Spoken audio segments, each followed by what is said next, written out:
The next step in the workflow in Module 5 is to come up with better estimates of the threshold 1 and threshold 2 values.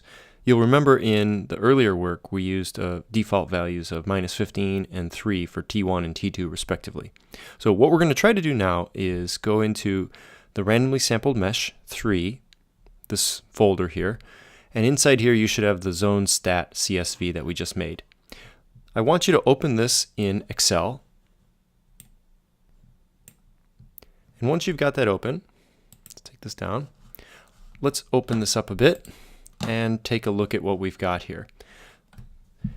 The key thing is at the end here, we've got these two different rows for what we call the Z1 mean and Z2 mean. These are going to be the threshold values for a given mesh.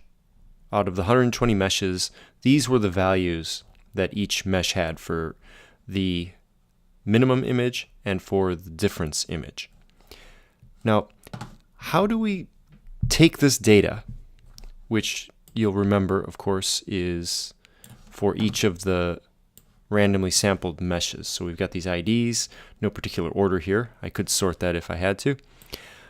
But how do we take these values and how do we come up with something that is better than, let's say, 15 or -15 and +3? Well, let me propose that one thing we'd like to do is look at only pixels that have completely rice in them. So in other words, we're going to leave off other pixels and things like that, or cells with no rice in whatsoever. So for example, looking at, well, this first one here, what's the top one? Let me sort this. Okay.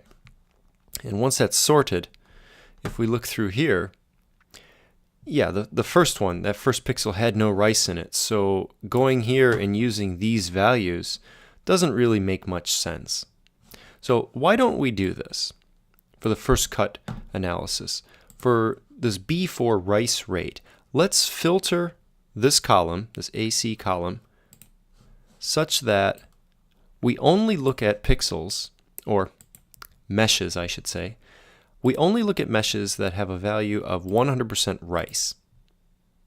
So for this case, we have a total of, let's say 74, 21 out of 109 records. So 21 out of 109, that's not bad.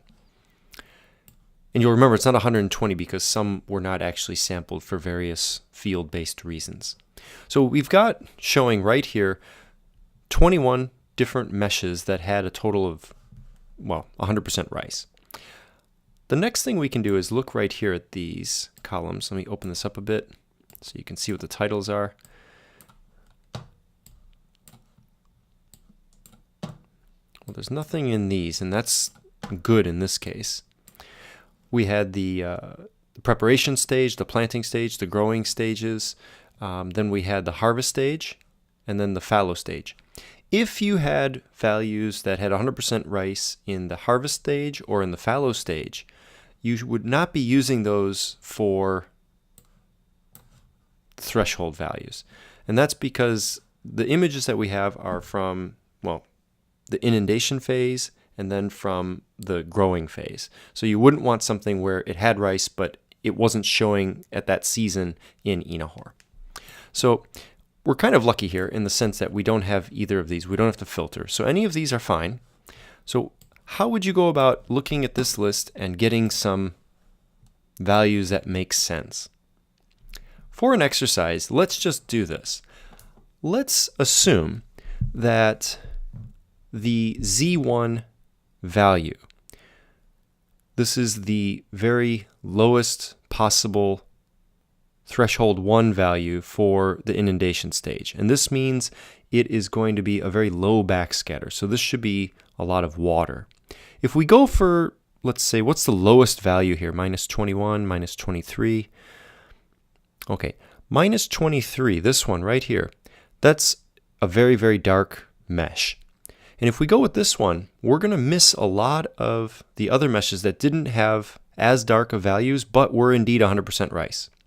So you can flip that thinking around and consider what's the highest value in this column. Let's see, there's a minus 14 here. There's, is that it? So there's a minus 12 here. Okay, I think that's the highest value, right? Minus 12. Let me make a note of this here. Minus 12.44 or 43. I'll just keep the two significant digits here.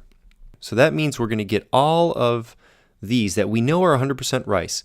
Anything that was less than 12.43 minus 12.43 will be classified, well, it will meet the criteria for threshold 1. So that'll be a bit loose, but it is meeting the 100% requirement. Z2, what should we do here? This is looking at the range of the values.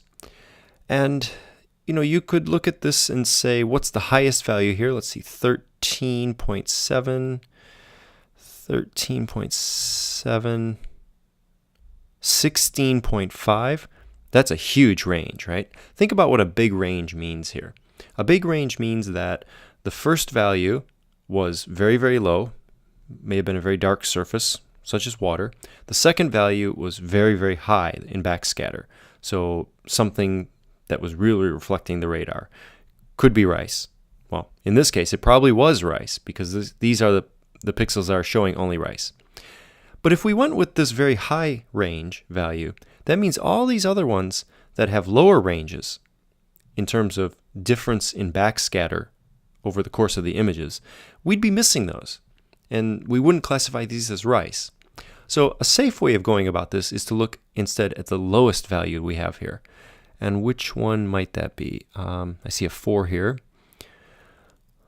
Okay, 4. So let's go with this. Let's say 4.01. So let's go with 4.01. So somewhere, please take a note of these two values. This will be your T1 value, and this will be your T2 value. And this spreadsheet, you might want to save it in this form with the filter, because we will be coming back to this.